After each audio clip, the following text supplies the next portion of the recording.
বাবু, এই পৃথিবীতে এসে প্রথম কি শুনলে? আমার কানে আল্লাহর শ্রেষ্ঠত্বের আজান। এর চেয়ে বড় স্বাগত আর কি হতে পারে? ফিলিস্তিনের শিশুদের কান্না দেখলে তোমার কি অনুভূতি হয়? আমার কান্নাও তাদের কান্নার সাথে মিশে এক হয়ে যায়। আল্লাহ কি সব দেখেন না? এত মুসলিম, তবু আজ আমরা এত বিভক্ত কেন? কারণ আমরা কুরআনকে বুকে না রেখে সিন্ধুকে বা আলমারিতে যত্ন করে রেখেছি। এত ছোট তুমি, আল্লাহকে চেনো কিভাবে? রুহের জগতে আমি আল্লাহকে রব বলে এসেছি, সেই স্মৃতি এখনো টাটকা। তোমার ঠোঁটে কোন শব্দটি প্রথম বলতে চাও? আল্লাহ, কারণ তার নামেই তো সকল শান্তি আর সত্যিকারের আশ্রয় খুঁজে পাই। তোমার ছোট্ট চোখে এই দুনিয়াটা কেমন লাগে?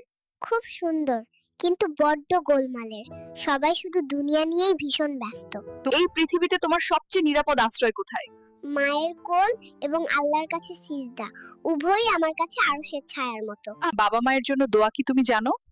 রব্বির রহমহুমা কামা রাব্বায়ানি সাগীরা। আল্লাহ যেন তাদের উপর রহম করেন। কোরআনের আয়াত শুনলে তোমার কেমন অনুভূতি হয়? আমার আত্মা শান্ত হয়ে যায়, মনে হয় আমি আমার বাড়ি ফিরে এসেছি। মানুষ কেন এত ঝগড়া হানাহানি করে? হয়তো তারা ভুলে গেছে আমরা সবাই আদমের সন্তান, একই পরিবারের সদস্য। মানুষ কেন আল্লাহর শুকরিয়া আদায় করে না, জানো? মানুষ নিয়ামত পেয়ে ভুলে যায়, তাই হয়তো তার আসল মূল্য বোঝে না। মানুষ কেন এত ধন সম্পদের পেছনে ছোটে, তুমি জানো? তা- তারা হয়তো জানে না আসল সম্পদ ঈমান। সত্যিকারের সফলতা কি, তুমি জানো? দুনিয়ার সবকিছু পেয়ে যাওয়া নয়, বরং তার সন্তুষ্টি নিয়ে আল্লাহর কাছে ফিরে যাওয়া। কোরআন তেলাওয়াত শুনলে তোমার কেমন লাগে? আমি কাঁদি না, বরং আমার আত্মা শান্ত হয়, মনে হয় আমার সৃষ্টিকর্তা কথা বলছেন। আমরা কিভাবে সত্যিকারের শান্তি খুঁজে পেতে পারি? 5 ওয়াক্ত নামাজে যে তার রবের সাথে কথা বলে, তার মনে কোনো অশান্তি থাকে না। এই হাত দিয়ে কি করার স্বপ্ন দেখো তুমি? এই হাত দিয়ে আমি কোরআনের পাতা উল্টাতে চাই। আর অসহায় মানুষের চোখের জল মুছিয়ে দিতে চাই। বড় হয়ে তুমি কি হতে চাও?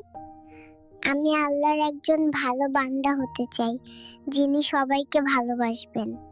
আপনি পৃথিবীর সমস্ত মানুষকে এক বাক্যে কি বলতে চান? শুধুমাত্র আল্লাহর জন্য একে অপরকে ভালোবাসুন, আপনি দেখবেন পৃথিবী স্বর্গের একটি অংশ হয়ে উঠেছে। মানুষের জন্য তোমার শেষ বার্তা কি? একে অপরকে ভালোবাসুন এবং আল্লাহর শুকরিয়া আদায় করুন। জীবন খুব ছোট। তুমি কি আমাদের কোনো উপদেশ দিতে চাও?